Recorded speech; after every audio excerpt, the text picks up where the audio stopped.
Chapter 44 The Ramr River. They forced themselves to rise early in the grey pre-dawn hours.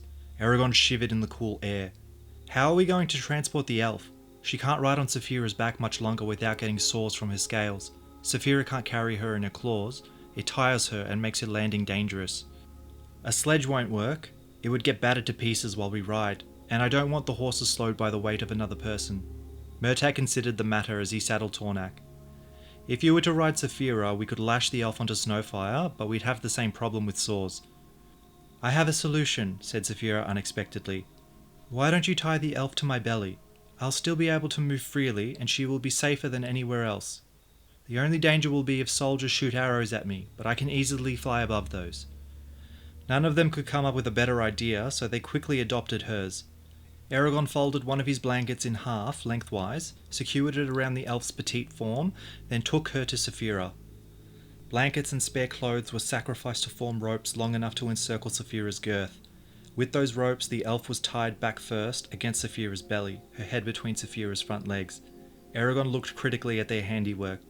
I'm afraid your scales may rub through the ropes. We'll have to check them occasionally for fraying, commented Murtagh. Shall we go now? Saphira asked, and Eragon repeated the question. Murtagh's eyes sparked dangerously, a tight smile lifting his lips. He glanced back the way they had come, where smoke from soldiers' camps was clearly visible, and said, I always did like races. And now we are in one for our lives. Murtagh swung into Tornak's saddle and trotted out of the camp. Eragon followed close behind on Snowfire. Saphira jumped into the air with the elf. She flew low to the ground to avoid being seen by the soldiers. In this fashion, the three of them made their way southeast towards the distant Hatterack Desert. Eragon kept a quick eye out for pursuers as he rode. His mind repeatedly wandered back to the elf. An elf! He had actually seen one, and she was with them. He wondered what Roran would think of that.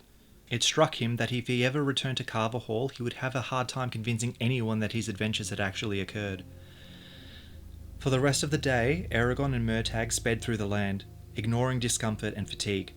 They drove the horses as hard as they could without killing them. Sometimes they dismounted and ran on foot to give Tornak and Snowfire a rest. Only twice did they stop, both times to let the horses eat and drink. Though the soldiers of Gilead were far behind now, Eragon and Murtagh found themselves having to avoid new soldiers every time they passed a town or village. Somehow the alarm had been sent ahead of them. Twice they were nearly ambushed along the trail, escaping only because Saphira happened to smell the men ahead of them. After the second incident, they avoided the trail entirely. Dusk softened the countryside as evening drew a black cloak across the sky. Through the night they travelled, relentlessly pacing out the miles. In the deepest hours of the night, the ground rose beneath them to form low, cactus-dotted hills. Murtagh pointed forward. There's a town, Bullridge, leagues ahead that we must bypass. They're sure to have soldiers watching for us. We should try slip past them now while it's dark. After 3 hours, they saw the straw-yellowed lanterns of Bullridge. A web of soldiers patrolled between watchfires scattered around the town. Eragon and Murtagh muffled their sword sheaths and carefully dismounted. They led the horses in a wide detour around Bullridge, listening attentively to avoid stumbling onto an encampment. With the town behind them, Eragon relaxed slightly. Daybreak finally flooded the sky with a delicate blush and warmed the chilly night air. They halted on the crest of a hill to observe their surroundings.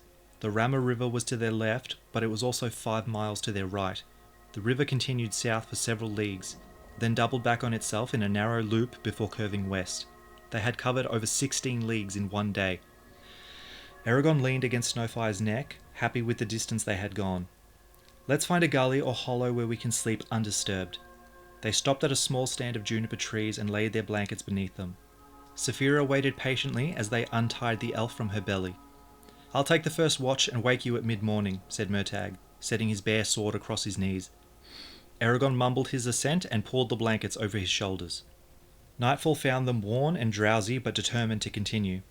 As they prepared to leave, Saphira observed to Eragon, This is the 3rd night since we rescued you from Gilead, and the elf still hasn't woken. I'm worried. And, she continued, she has neither drunk nor eaten in that time. I know little of elves, but she is slender, and I doubt she can survive much longer without nourishment. What's wrong? Asked Murtagh over Tornak's back. The elf, said Eragon, looking down at her. Saphira is troubled that she hasn't woken or eaten. It disturbs me too. I healed her wounds, at least on the surface, but it doesn't seem to have done her any good. Maybe the shade tampered with her mind, suggested Murtagh. Then we have to help her. Murtagh knelt by the elf. He examined her intently, then shook his head and stood. As far as I can tell, she's only sleeping. It seems as if I could wake her with a word or a touch, yet she slumbers on. Her coma might be something else self-induced to escape the pain of injury, but if so, why doesn't she end it? There's no danger to her now. But does she know that? Asked Eragon quietly. Murtagh put a hand on his shoulder. This must wait. We have to leave now or risk losing our hard-won lead. You can tend to her later once we stop. One thing first, said Eragon. He soaked a rag, then squeezed the cloth so water dripped between the elf's sculpted lips. He did that several times and dabbed above her straight, angled eyebrows, feeling oddly protective. They headed through the hills, avoiding the tops for fear of being spotted by sentries. Saphira stayed with them on the ground for the same reason. Despite her bulk, she was stealthy, but only her tail could be heard scraping over the ground, like a thick blue snake. Eventually, the sky brightened in the east. The morning star, Idale, appeared as they reached the edge of a steep bank covered with mounds of brush. Water roared below as it tore over boulders and sluiced through branches. The Ramr, said Eragon over the noise. Murtagh nodded. Yes, we have to find a place to ford safely.